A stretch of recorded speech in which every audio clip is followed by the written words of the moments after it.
Tapi kasihan dia naik nih, habis dia naik dia turun lagi. Ya Allah. Kepanikan warga ini terjadi di Kabupaten Buton, Sulawesi Tenggara. Warga yang panik berlarian ke atas bukit. Mereka meninggalkan rumah dengan menggunakan mobil dan motor. Warga desa Banubungi, Kecamatan Pasar Wajo yang tinggal di pesisir pantai mengaku melihat air laut naik dalam waktu cepat. Kapolsek Pasar Wajo menyebut air laut sempat naik sekitar 20 cm dan kembali normal. Warga diimbau tidak panik dan kembali ke rumah masing-masing setelah BMKG mencabut peringatan dini tsunami. Video amatir merekam dahsyatnya dampak gempa yang terjadi. Terlihat gempa merusak bangunan seperti masjid hingga rumah warga. Kepanikan warga juga terjadi di Pulau Karumpa, Kabupaten Selayar. Warga yang panik lari ke gunung untuk mencari tempat yang lebih tinggi. Warga panik karena sempat dikeluarkan peringatan dini tsunami akibat gempa. Warga di Sika, Nusa Tenggara Timur yang panik saat mendengar naik langsung mengungsi ke kantor Bupati Sika. Naik habis itu Dengar informasinya dari mana? kami di pinggir laut emang. Pinggir laut. Iya, air dia turun, habis itu naik lagi baru kayak dia terputar tuh. Makanya kami lari ke sini. Lari di mana, Di? Sembunyi di? Lari di Eltari. Kami di Kota Uneng. Oh. Pinggir pantai memang. Gempa dengan abrasi ini, air laut naik ini. Karena kami di daerah pesisir ini sudah risikonya luar biasa ini sekarang ini.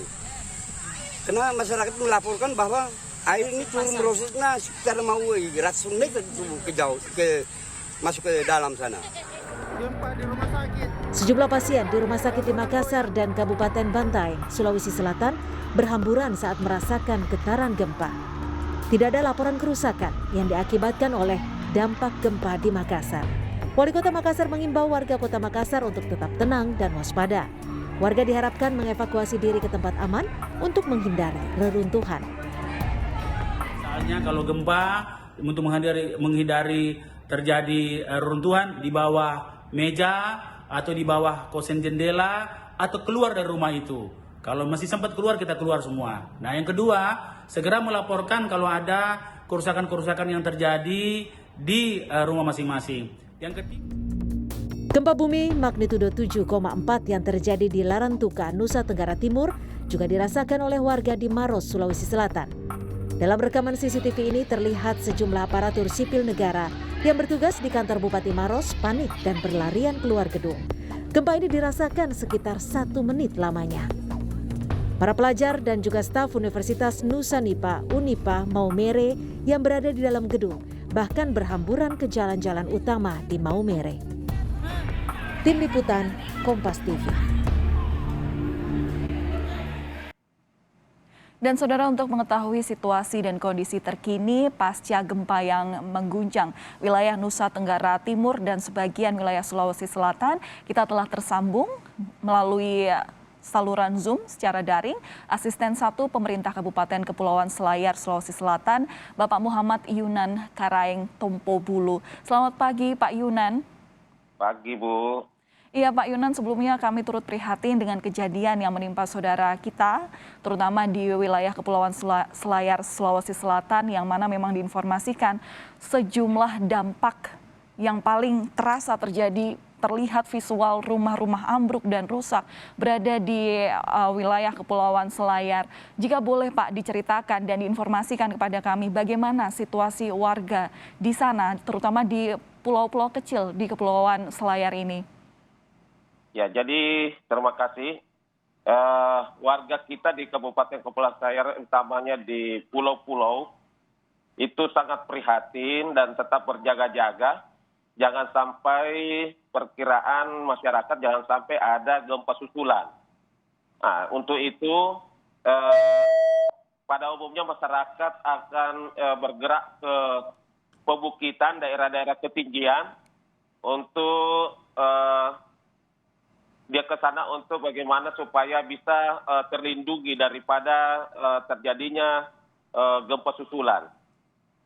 Dan pada dasarnya di daerah Pasir Ambena, Kecamatan Pasir Ambena, ada pebukitan yang pebukitan tetapi tidak boleh terlalu tertinggi karena daerah gempa di sana sangat lebih besar, dia punya getaran daripada pebukitan yang agak di bawah. Jadi pada dasarnya kasihan dia lari semua.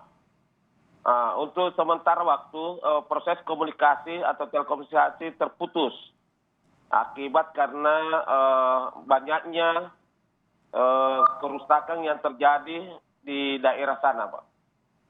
Baik, Pak Yunan, sudahkah ada informasi dari pihak BPBD atau dari pihak-pihak yang berada di lapangan begitu untuk membantu evakuasi warga dan juga melihat situasi di sana? Berapa total keseluruhan kerusakan?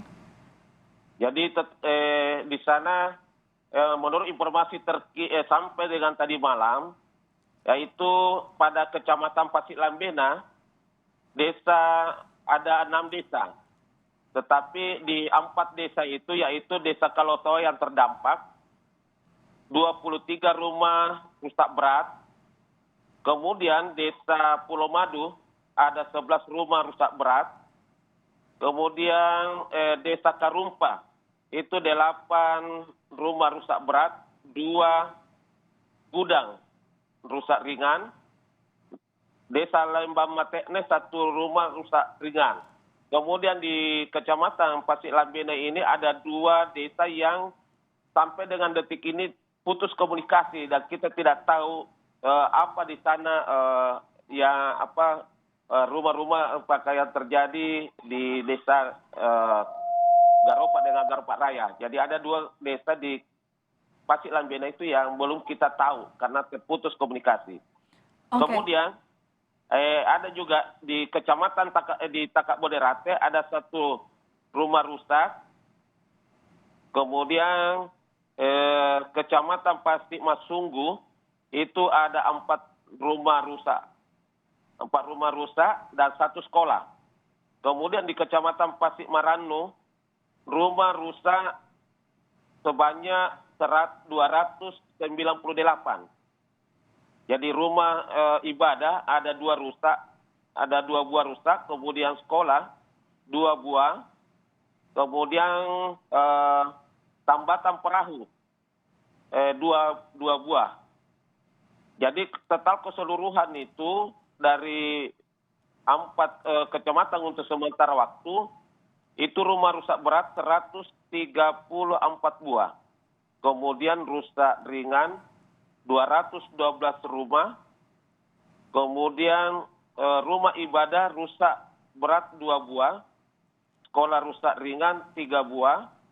Gudang rusak ringan ada 2 buah. Dan korban luka-luka itu ada 6 orang. Oke, baik Pak. Tadi Bapak menyampaikan bahwa hingga saat ini komunikasi masih susah dilakukan karena ada keterbatasan sinyal begitu di wilayah-wilayah terdampak, terutama di Kepulauan Selayar ini. Kemudian apakah ada posko pengungsian terpusat begitu Pak untuk menjangkau agar mereka semua warga-warga yang terutama kehilangan tempat tinggal, di visual juga terlihat bagaimana tidak layaknya rumah untuk dihuni. Untuk penjaminan distribusi kebutuhan mereka sehari-hari, terutama makanan, pakaian, atau apapun yang menjamin keamanan dan kenyamanan mereka. Ya, jadi alhamdulillah di sana persoalan pengungsian itu kita sudah arahkan ke daerah ketinggian, namun persoalan persoalan makanan dan ini kebetulan tadi pagi, tadi subuh ini jam 5, Bupati Kepulauan Selayar beserta dengan jajarannya ke pulau-pulau yang bersangkutan. Dia akan membawa tembakau dan sebagainya. Oke, berarti hingga saat ini lokasi pengungsian ada di mana Pak letak persisnya? Jadi lokasi bencana itu di 4 kecamatan, yaitu Kecamatan Pasir Lambena, Pasir Marano, Kecamatan Pasir Masunggu dan Takak Boderate. Jadi ada 4 yang terdampak bencana. Oke, berarti juga diharapkan ini bagaimana supaya kebutuhan logistik seperti obat-obatan, pasokan makanan juga bisa sampai ke sana. Aksesnya seperti apa sih Pak? Susah nggak untuk menjangkau, terutama kan di Kepulauan Selayar ini banyak sekali pulau-pulau ya? Ya betul, Bu.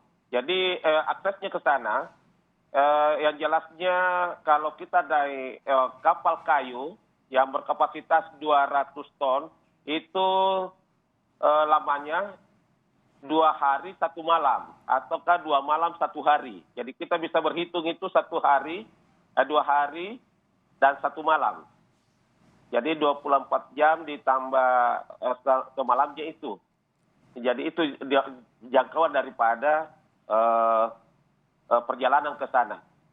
Oke, baik. Semoga memang tidak ada lagi korban luka terdampak pasca gempa ini, dan tentu harapannya supaya yang pertama bantuan cepat terus tersalurkan kepada warga terdampak dan kemudian warga semua juga tetap sehat. Bapak, sebelumnya kami turut berduka, namun terima kasih atas informasinya. Semoga segala situasi terus membaik. Terima kasih sekali lagi Bapak Muhammad Yunan Karaeng sudah bergabung bersama kami, Asisten 1 Pemkab Kepulauan Selayar, Sulawesi Selatan.